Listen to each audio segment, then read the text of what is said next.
लेखांकन विषय लेकर कक्षा 12वीं में पढ़ने वाले प्रिय विद्यार्थियों, सुप्रभात।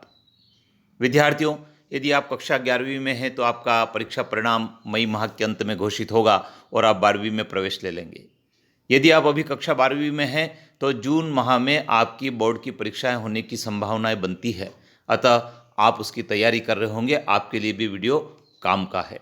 विद्यार्थियों, हम बात कर रहे हैं घर की पाठशाला में आज लेखांकन विषय के अध्याय 1 के संबंध में। और एक और महत्वपूर्ण जानकारी मैं आपको देना चाहूँगा, राज्य स्तर से भी आपके लिए 15 जून से दूरदर्शन के माध्यम से लेसन प्रारंभ हो रहे हैं, जिससे कि आपकी पढ़ाई में किसी प्रकार की बाधा उत्पन्न नहीं हो और निरंतरता बनी रहे। तो घर की पाठशाला भी उसी दिशा में एक प्रयास है। आइए जान लेते हैं क्या है अध्याय 1 के महत्वपूर्ण नोट्स। विद्यार्थियों, 26 मई 2021 है आज, और आज ही हम इसकी बात कर रहे हैं गैर लाभकारी संगठनों का लेखांकन। जो गैर व्यापारिक संस्थाएं होती है, गैर लाभकारी संगठन होते हैं, उससे संबंधित आपका प्रथम अध्याय है। और उसमें सबसे पहला प्रश्न बनता है कि लाभ न कमाने वाली संस्थाएं किसे कहते हैं, या यूँ कह सकते हैं कि गैर लाभकारी संस्थाओं से क्या आशय है। तो लाभ न कमाने वाली संस्थाओं से आशय उन संस्थाओं से होता है जिनकी स्थापना अपने सदस्यों या समाज को सेवा प्रदान करने के उद्देश्य से की जाती है।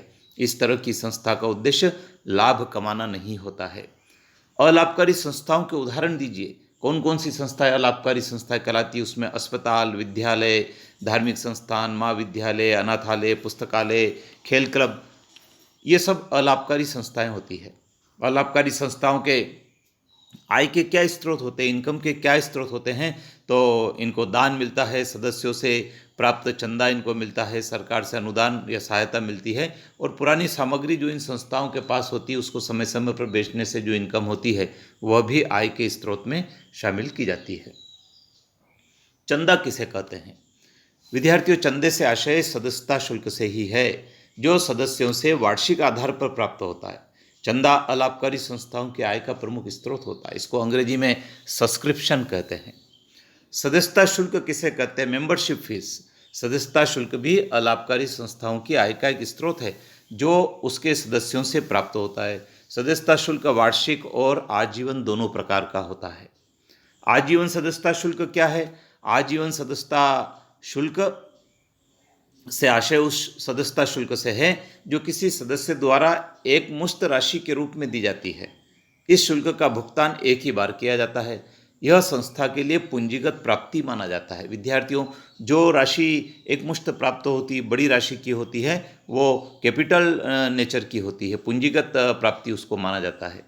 अलाभकारी संस्थाओं की 2 विशेषताएं लिखिए। अलाभकारी संस्थाओं की विशेषताओं में समाज तथा सदस्यों के कल्याण के लिए कार्य करती है ये संस्थाएं।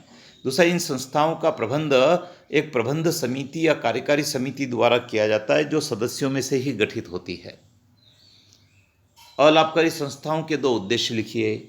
अलाभकारी संस्थाएं लोक कल्याण में वृद्धि के लिए, धर्म के लिए, शिक्षा के लिए, स्वास्थ्य, कला, संस्कृति के उन्नयन और विकास के लिए काम करती है और बिना लाभ के कार्य करती है।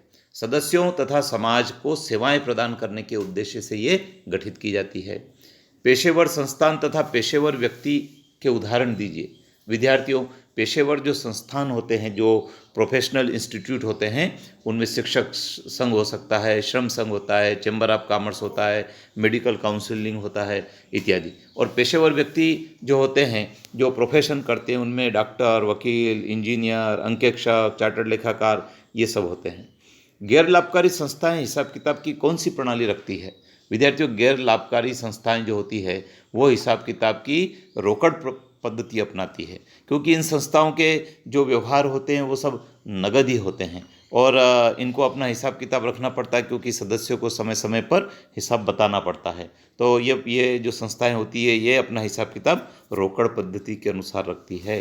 तो विद्यार्थियों, ये प्रथम अध्याय के 10 प्रश्नों की हम बात की है। आप इनको दोहराएं, इनका स्क्रीनशॉट भी आप चाहे तो ले सकते हैं। एक कॉपी आप बना लीजिए, नोट कर लीजिए, क्योंकि आज 26 मई से हमने घर की पाठशाला में कक्षा 12वीं के अध्याय 1 का शिक्षण प्रारंभ कर दिया है, जो आपके बहुत काम आएगा विद्यार्थियों। और जब स्कूल खुलेगा और जब दूरदर्शन के लेसन चलेंगे तो बहुत सारी बातें आपको स्पष्ट भी होगी और समझ में भी आएगी। चैनल पर बने रहें विद्यार्थियों। सब्सक्राइब नहीं किया हो तो कर लीजिए, क्योंकि इस चैनल पर अब प्रतिदिन हम एक वीडियो की बात करेंगे। फिर वो लेखांकन का हो सकता है, बिजनेस स्टडी का हो सकता है, या इकोनॉमिक्स का हो सकता है, जो आपके विषय से संबंधित होगा। अपने मित्रों को भी बताएं, लाइक करें, शेयर करें, सब्सक्राइब करें।